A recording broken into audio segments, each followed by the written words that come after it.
Hello everyone and welcome back to my channel. So for today's video tutorial, Tagalog po ulit and maggagawa tayo ng pink hat mushroom na requested ng friend kong si Mitch ako.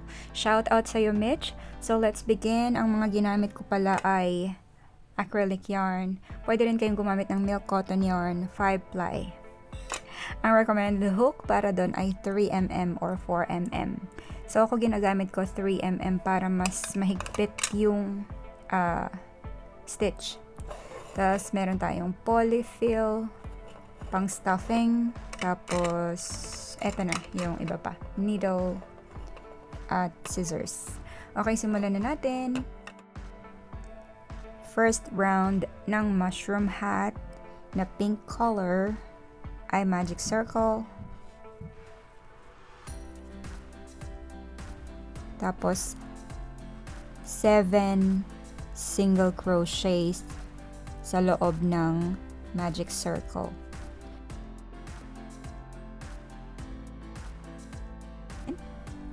Sa pinakaunang stitch, slip stitch, then chain 1.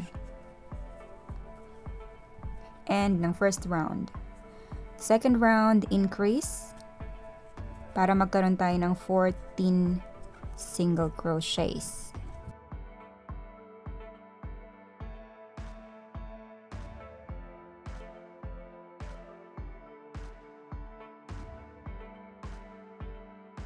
End ng round 2,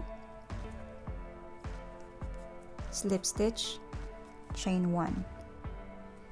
Sa round 3 naman, mag single crochet tayo sa una and then increase sa pangalawa.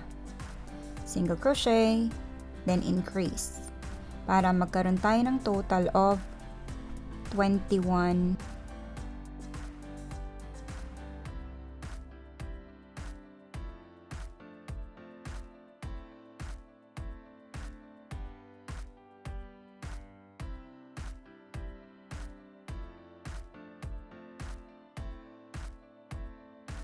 End of round 3, sa first stitch ulit, slip stitch, tapos chain 1.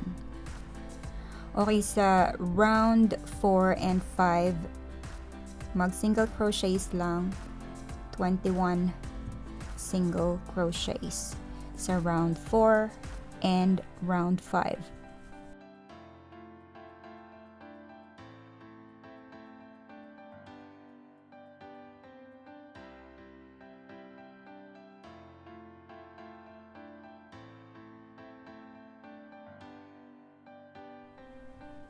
Ito na yung end ng round 4 and round 5. Sa first stitch ulit, slip stitch, and chain 1. And then sa round 6, gagamitin lang natin yung front loop only. Ito yung front loops, ito yung back loop. So front loops lang lahat gagamitin natin. Okay, sa round na to, sa unang stitch, mag single crochet tayo. Pangalawang stitch, single crochet ulit. Sa pangatlong stitch, increase.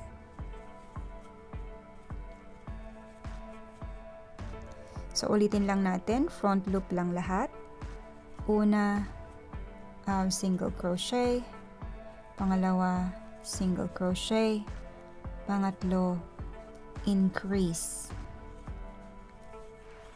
So, ulitin lang natin hanggang sa dulo.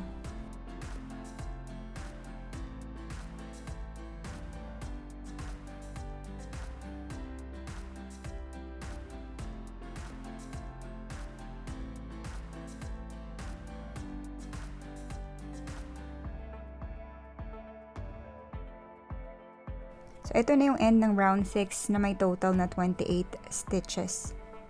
Sa first stitch, slip stitch, tapos chain 1. Sa round 7, gagamitin na natin yung parehong loop. So, front loop and back loops. And then, ang una, single crochet. Pangalawa, single crochet. Pangatlo, single crochet. Sa pang-apat, mag-i-increase na tayo. So, ulitin lang ulit. Single crochet, single crochet, single crochet. Sa pang-apat, increase. Ulitin lang natin ulit hanggang matapos yung round. End of round 7 na may total na 35 single crochets. Tapos nun, slip stitch ulit sa pinaka dulo and then cut na yung yarn natin.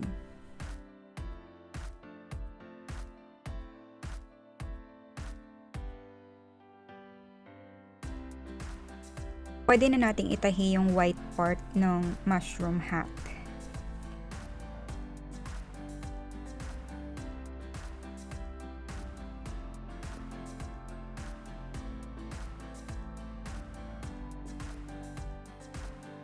So, ito na. Tapos na yung hat natin. Ang next round naman natin yung sa katawan ng mushroom. So, pag tinurn mo yan, makikita mo yung back loop na naiwan dito sa likod. Diyan tayo mag-start ng ating first round para sa body ng mushroom. So, first, grab yung yarn. And then, slip stitch muna. Hilahin ng mahigpit. And then, mag-start na ako sa same hole, sa same stitch ng single crochet. Sa part na to, gagawa tayo ng 21 single crochet.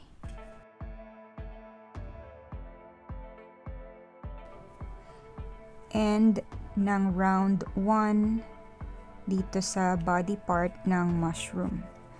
Sa pinakaunang stitch, slip stitch, tapos chain 1. Sa round 2 and 3, 21 single crochets ulit.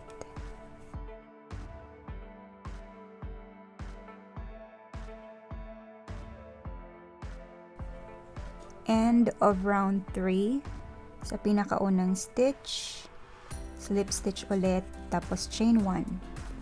Sa round 4 naman, una, 6 na single crochets. 3, 4, 5, 6. And then yung pang 7th stitch, dito yung sa arm. Gagawa natin ng bubble stitch. So, yung paggawa ng bubble stitch, babagalan ko lang. So, yarn over. Sa stitch na yon, 1. Then, yarn over ulit. Sa same stitch ulit. 2. Yarn over. Sa same stitch ulit.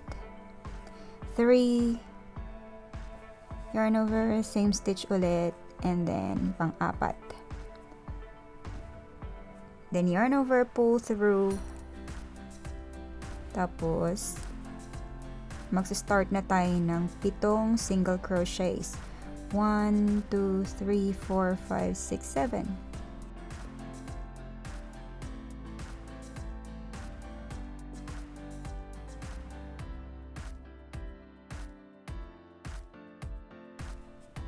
Ito na yung arm.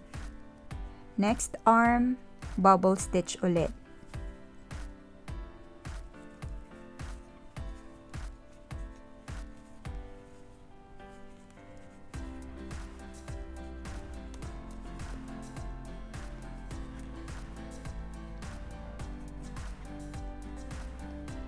And then, 6 na single crochets.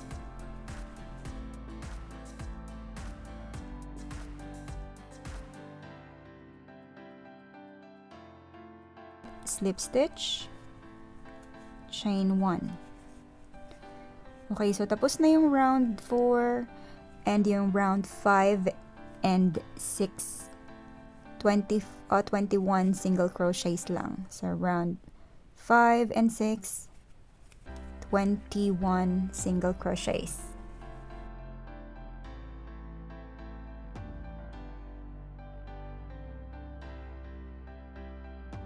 End of round 6, slip stitch ulit, tapos chain 1. So, this part, sa pagkatapos ng round na yon, pwede mo nang itahi yung mata niya, tsaka yung blush.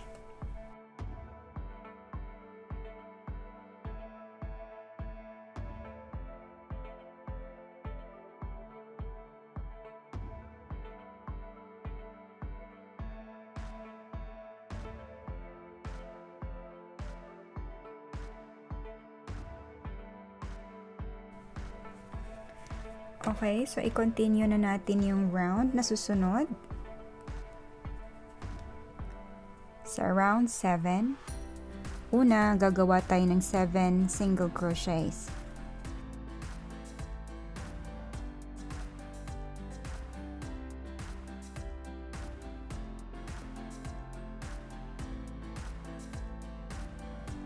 Sa pang 8 stitch, bubble stitch.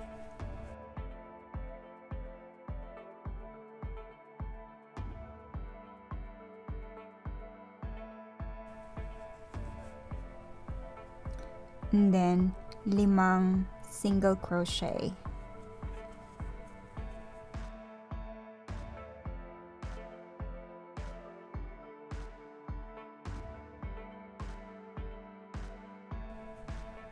Tapos bubble crochet ulit.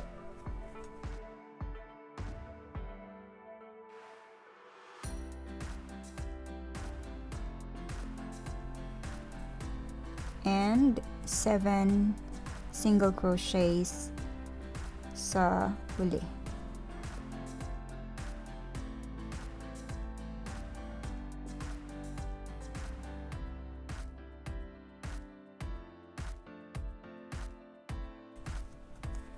Then chain 1. So this round, after ng round 7, pwede na nating lagay yung filler sa loob nito or yung stuffings.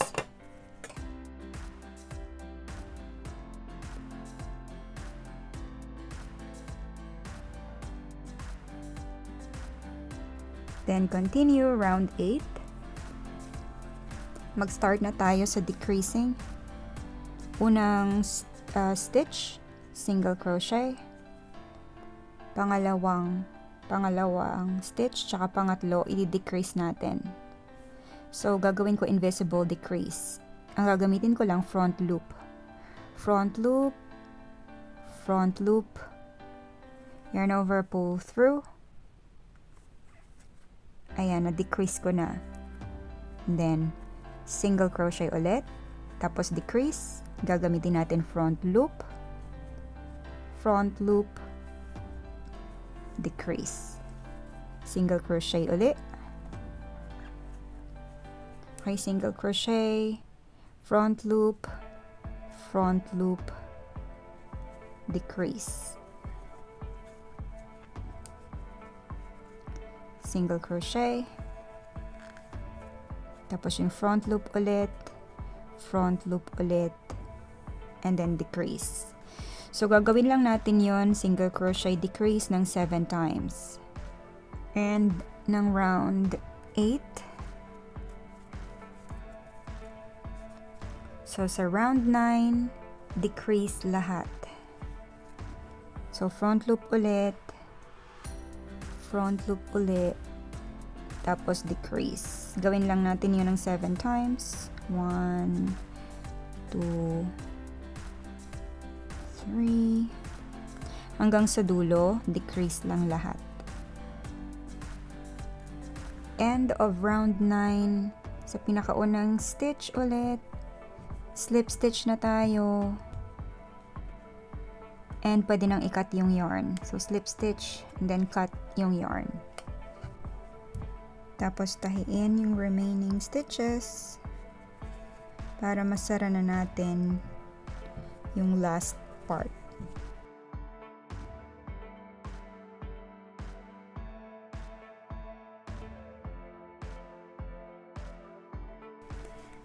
Okay, pag may ganito, makikita mo may mga himulmol. So, gumagamit lang ako ng lighter para matanggal yon. So, ganito lang. Mabilis lang yung pag ganito mo kasi magiging itim yung kulay niyan. So, ayan na siya. Wala na yung mga himulmol. Then, pwede na nating lagyan ng keychain ring.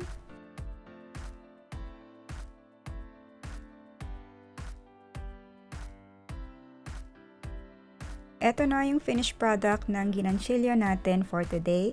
Sana nagustuhan niyo ang video tutorial na to. And for Mitch, sana nanood ka and natuto ng crochet mushroom. Okay, thank you very much for watching again, and I'll see you in my next video tutorial. Have a nice day.